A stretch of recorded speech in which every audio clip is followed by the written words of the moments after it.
Good morning, everyone. Yes. Thank you for coming. My name is Caroline McGrath. I'm with Media Relations from the Diocese of Springfield. I just wanted to give you a quick rundown of what to expect this morning at the press conference. Bishop Byrne will make opening remarks, and he'll be followed by Jeff Trant, who's the director of the Office of Safe Environment and Victim Assistance.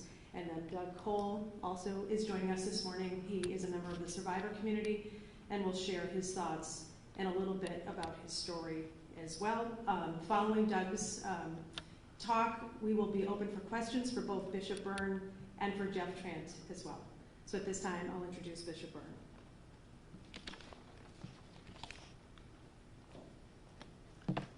Thank you for coming today.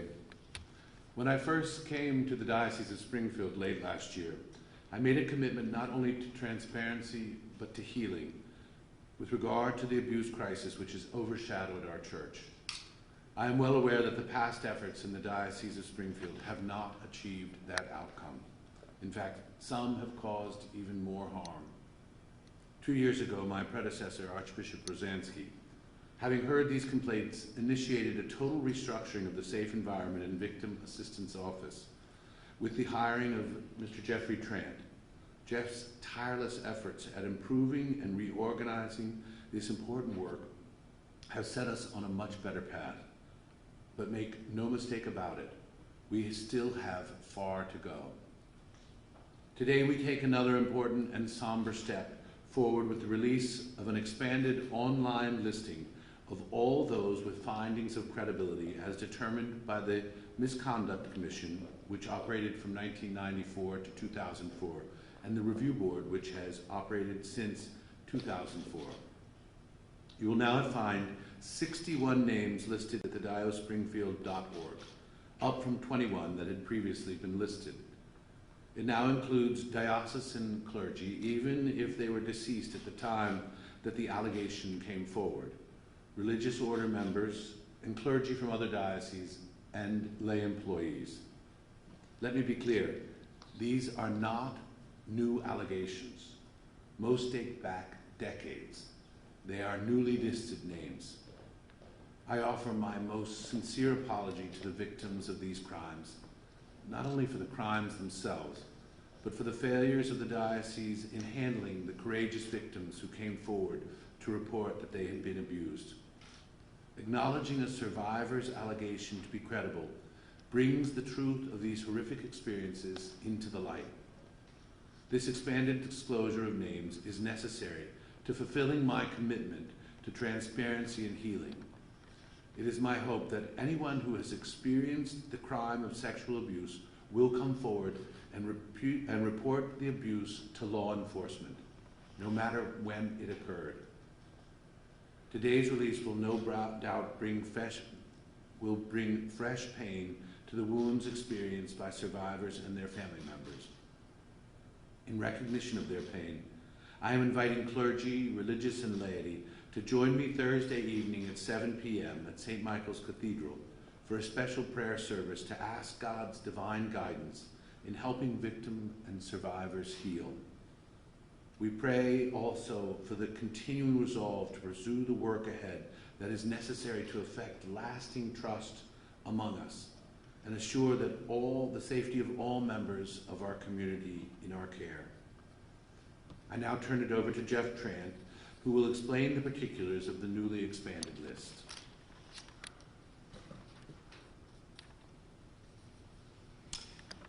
Thank you, Bishop Byrne.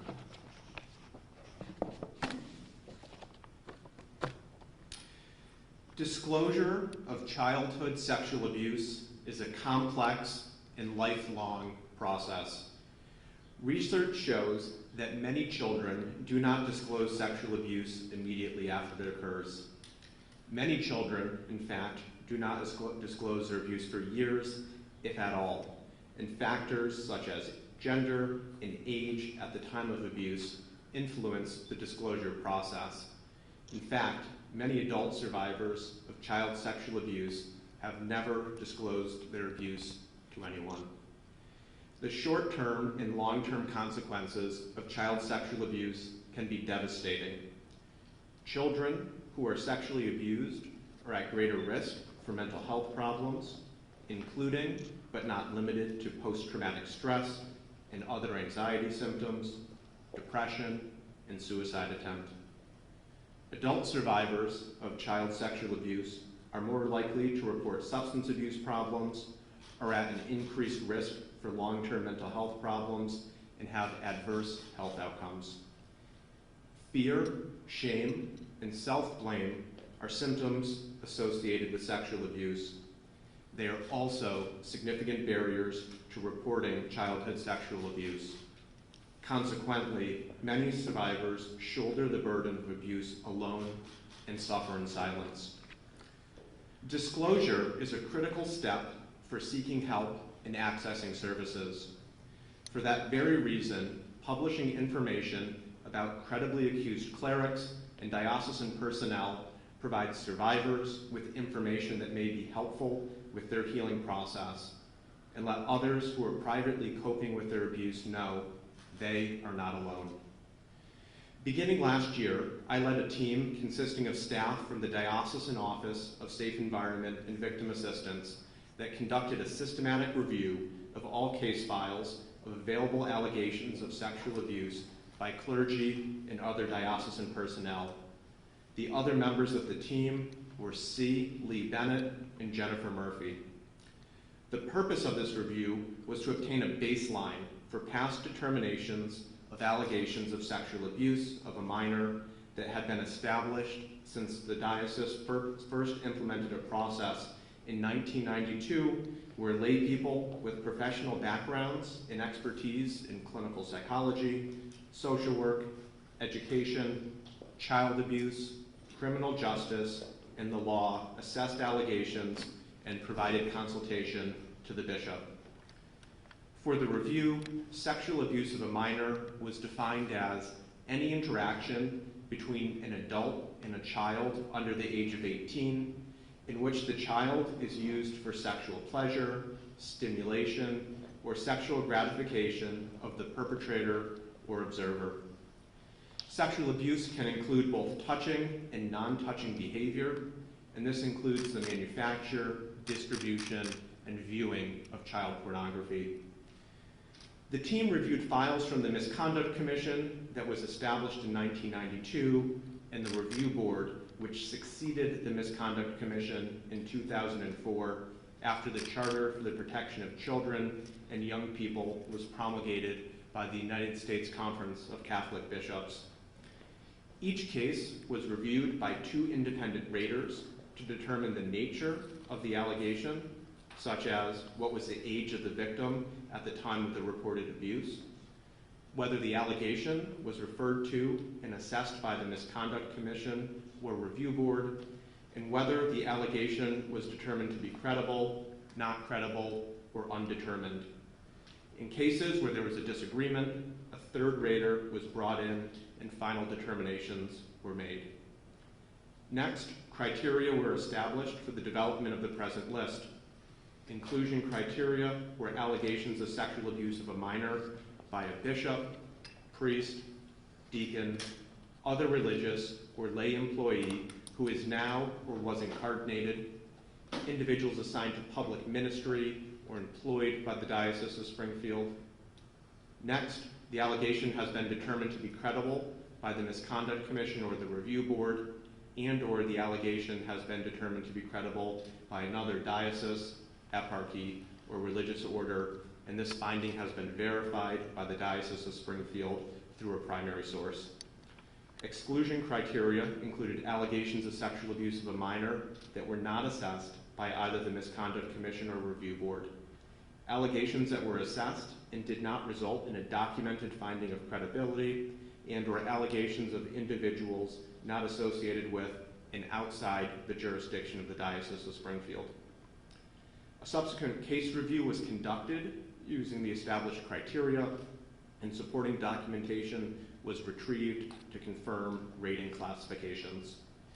In February of 2021, the diocese engaged Dr. Reina Lamade to conduct an independent review of the team's process of reviewing allegations and the classification of findings to ensure the process was rigorous and consistent. Dr. Lamade is a forensic psychologist and an assistant professor of psychology at the University of Massachusetts, Dartmouth. Her research and practice area of specialization includes sexual violence, trauma, veterans, and psychological and forensic assessment and decision-making processes, including risk assessment. The list released today reflects the findings of the review conducted by the Office of Safe Environment and Victim Assistance, which were confirmed by Dr. Lamade's independent review. The list contains three main categories. The first category, finding of credibility of an allegation of sexual abuse of a minor, contains the names of individuals who have one or more credible allegation that was determined by the Misconduct Commission or the Review Board. The category is divided into subcategories, 5 subcategories.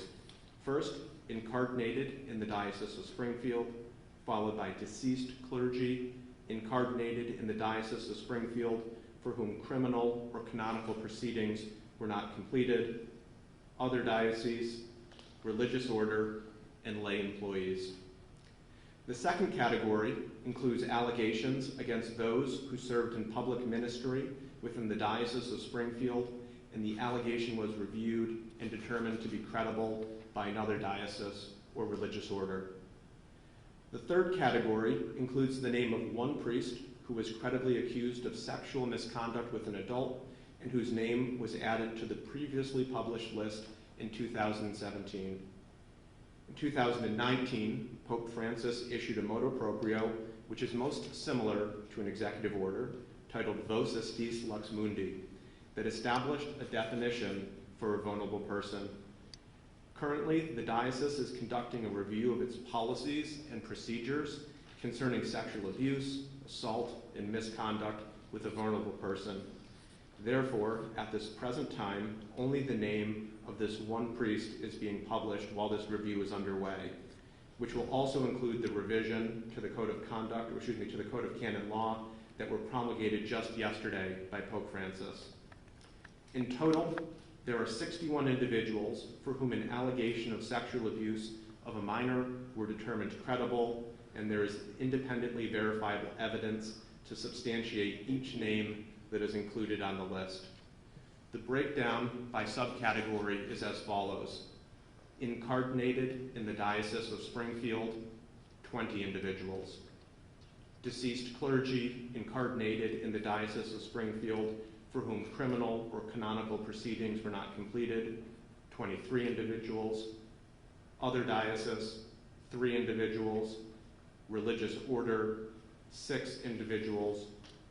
Laypersons, 3 individuals. Public ministry within the diocese established by another diocese or religious order, 5 individuals. And sexual misconduct with an adult, 1 individual. The diocese has taken great care in the preparation of this list. However, we recognize that this information may still be imperfect. If any survivor believes an individual is missing from the list, we are fully committed to providing every person with the opportunity to participate in the review process. This begins with reporting an allegation to the district attorney for the jurisdiction where the abuse is reported to have occurred, followed by the diocesan review after law enforcement has completed their review. We will then update the list to reflect new determinations of credibility, and the list will truly be a living document. Any person who is a victim of sexual abuse by a representative of the church is encouraged to contact law enforcement to make a report. Sexual abuse of a child is a crime, whether it occurred 1 year ago, 10 years ago, or 50 years ago. This heinous crime must first and foremost be evaluated by law enforcement. We also encourage victim survivors to report their abuse to the diocese by calling 800-842-9055 or sending an email to reportabuse@diospringfield.org. The diocese is ready to provide support, which includes access to our counseling program and funds mental health care and provides pastoral support as well. At this time, I'd like to introduce Mr. Doug Cole.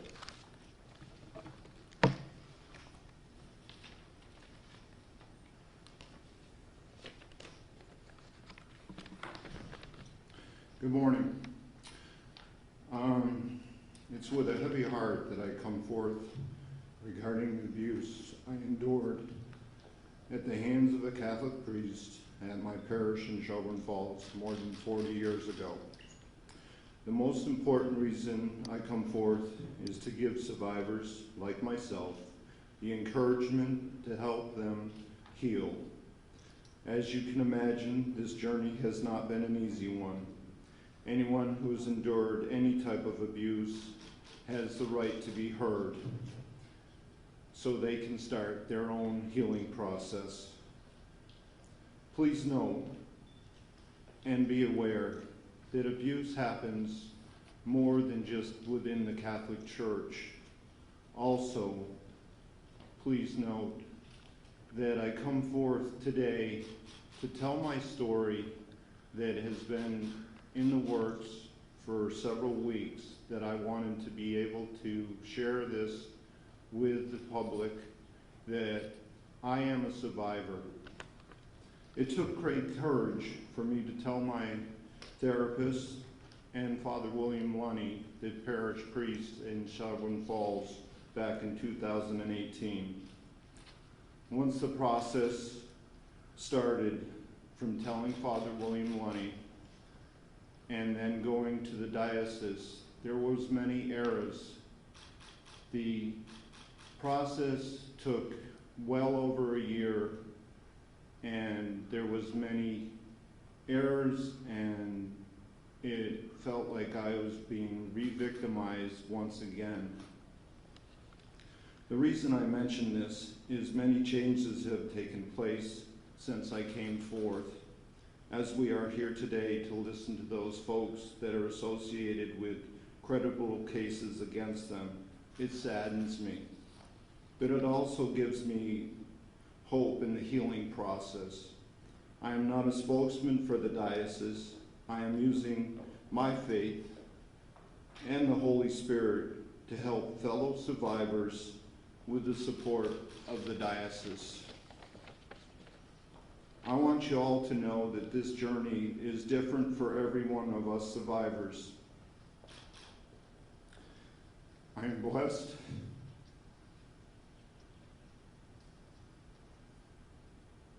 to have my faith and hope that this will help other survivors in their healing path. Again, please reach out and tell your story. You are not alone. I once called myself a victim, but I am a survivor. I am in great hopes that this speech reaches one person and gives them the support, the hope, and love to begin their process. A special thanks for the continued support that I have received from Rosie, my family, Father Bill, Jeff Trant, Jonathan, and most recently, Bishop Byrne. Thank you again.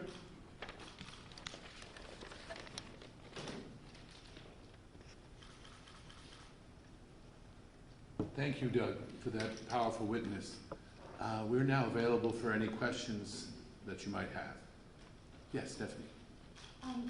Bishop, so I applaud your efforts today, but I feel like this might be a bit of a double-edged sword. Did you have any concerns that updating this list once again, with information you've obviously been in possession of for some time, might further cut into the credibility of the diocese? Well, in order, the primary motive is to make sure that we help victim survivors, and to make this information available so that people will come forward, like Doug, and receive the help, the healing that they deserve. In order to for a wound to heal, it must be completely cleaned out, and so this is a debriding of that wound, so that, and that can be a painful process, but in that process, then true healing can begin. So we are I'm honoring my commitment to transparency and to communication in this process. If people want to hear, if we want people to hear the message of the gospel, they need to trust the teller of the story. And until we have opened our windows and our doors and let this information be known, that trust can never be built.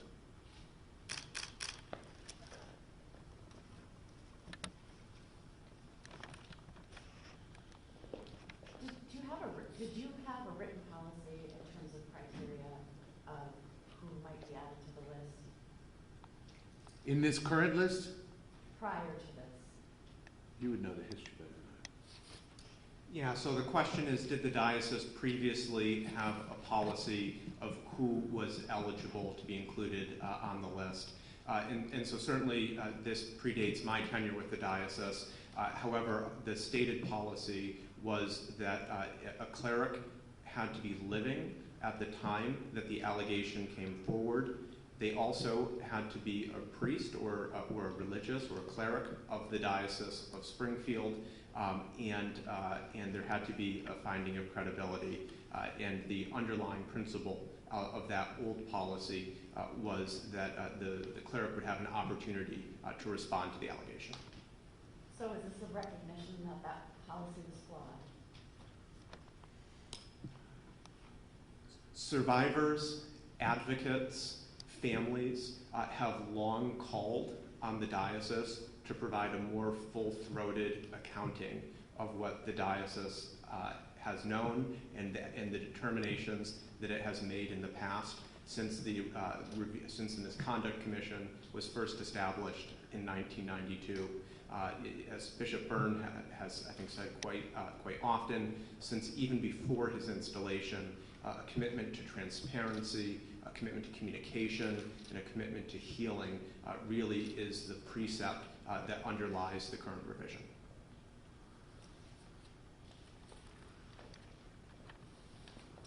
And I just wanted to go back to one comment that Bishop Byrne, kind of at the top of your comments, you said, I'm well aware that past efforts in the Diocese of Springfield have not achieved that outcome.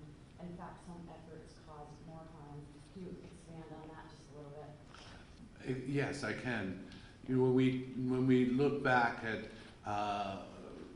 people, victims and victim survivors who came forward to speak to the diocese, there was, in an effort, I think, to protect the institution, perhaps, always somewhat of an adversarial relationship, and this is a culture shift that we need to change, to recognize that trauma-informed reception and hearing and treatment is the modality that we need to be working within, so that we don't find ourselves causing more harm to those who have already been so devastated. So, as I said before, our focus and the focus of all these efforts is first and foremost the healing and the recognition and of the victim survivors. And that's why we have expanded this list and made that available so that we keep ourselves focused on healing and transparency. Yes? I may have missed this earlier, but what was the range of years of the abuses perpetrated by those who were newly added?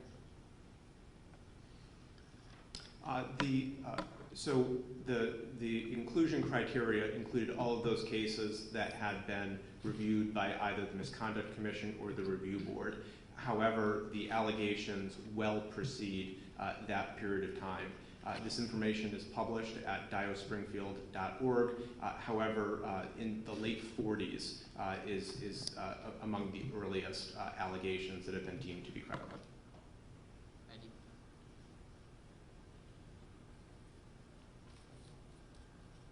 Any other questions? Oh, just one more, I'm sorry. Can you say how many cases you're currently reviewing are now in the process of review still? one of the significant developments over the past 14 months truly has been the development and the execution of a memorandum of understanding between the district attorneys of Western Massachusetts and the diocese. So I have to start by acknowledging, first and foremost, District Attorney Gallooni, District Attorney Harrington, and District Attorney Sullivan for their leadership and truly their partnership in the development of a framework for how abuse cases are reported. And so, first and foremost, it is absolutely critical that when an allegation comes in, it is first and foremost reported to the appropriate law enforcement agency for that jurisdiction. The provisions of the MOU call for the diocese to suspend any fact-finding while that case is being reviewed by law enforcement. So at this point in time, I'm not prepared to comment on any cases that are presently under review by law enforcement.